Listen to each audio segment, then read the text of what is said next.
All you ever do, SADIQ, is throw numbers out there that when people try and analyse them and look into them, you then throw another load of numbers out there. Nobody believes you anymore because you don't deliver. SADIQ KHAN visibly shaken after Susan Hall's fiery remarks in Parliament. You're not going to believe what just unfolded in the London Assembly. What started as a routine political session suddenly turned into one of the most intense exchanges we've seen in months, and yes, it involved SADIQ KHAN and Susan Hall, face to face, right in Parliament. The atmosphere was tense. Cameras rolling. The room dead quiet. And then Susan Hall said something that left even Khan momentarily stunned. This all took place during a heated discussion over London's growing safety concerns and the mayor's controversial policies on policing and transport. Susan Hall, never one to hold back, decided to go straight for the jugular, calling out what she described as a failure of leadership that's letting ordinary Londoners down. Now, Hall didn't shout. She didn't grandstand. She just spoke with precision. And you could feel every word land. She looked directly at SADIQ KHAN and said, Londoners don't need slogans, they need safety.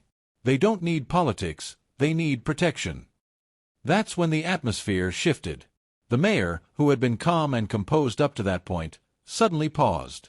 He looked down, took a breath, and tried to respond, but his tone had changed. Gone was the trademark confidence, the rehearsed calm. Instead, what we saw was something different, a man who looked visibly affected by what had just been said. Now, whether it was frustration, exhaustion, or the sheer weight of criticism, we don't know. But one thing was certain: everyone in that chamber could feel the tension. The exchange didn't end there. Hall went further, highlighting the growing public discontent over policing priorities, crime rates, and the ULEZ expansion that has divided Londoners for months. She said, You talk about making London greener, but you're making it harder for families to survive. You talk about community, but your policies are pushing people apart. The reaction was instant. Some in the audience nodded quietly. Others looked shocked. And the cameras caught Khan, closing his eyes for a moment, before replying in a tone that was softer, almost emotional. He said, I've dedicated my career to serving this city. I may not get everything right, but I care deeply about the people of London. It was one of those rare moments in politics where the scripted lines fall away and the human emotion comes through. Commentators immediately jumped on it. One political reporter tweeted, That exchange between SADIQ KHAN and Susan Hall just changed the tone of today's session. Powerful, raw, and revealing. Another user wrote, Finally, someone held Khan accountable and he felt it. But not everyone agreed.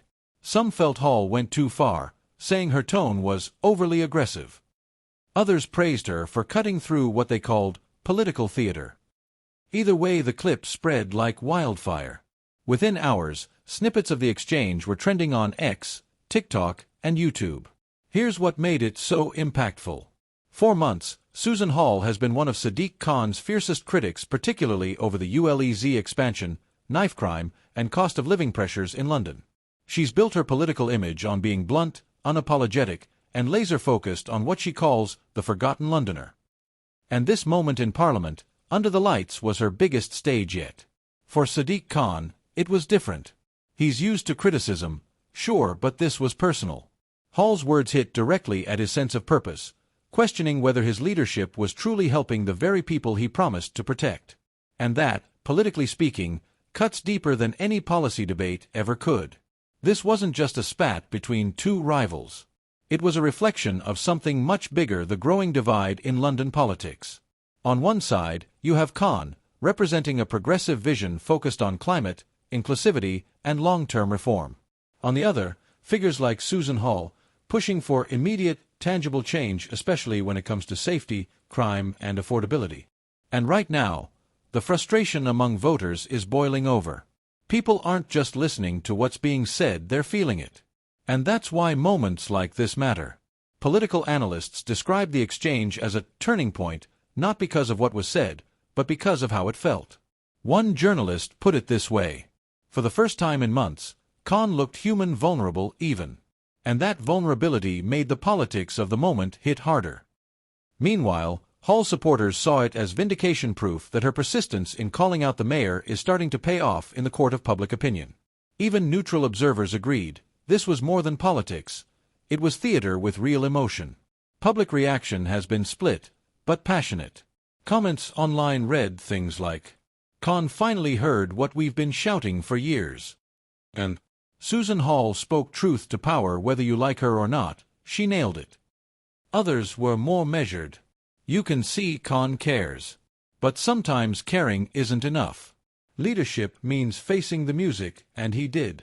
By the end of the session, Khan seemed to regain composure, thanking Hall for her comments and promising to listen more closely to all Londoners. It was a small gesture, but an important one. Because in today's political climate, admitting you're listening that you might need to adjust is rare. And that's what made this moment stand out. So, what happens next? That's the question on everyone's mind. Will this exchange mark a shift in how Khan approaches criticism? Will Hall's fiery performance give her more political traction ahead of future elections? Or will this just be another viral clip that dominates headlines for a week and then disappears? Only time will tell. But one thing's for sure, London's political stage just got a lot more dramatic. Because when emotions break through the usual talking points, when leaders show vulnerability and opponents speak with conviction, that's when politics feels real. And that's exactly what this moment was: real, raw, and unforgettable.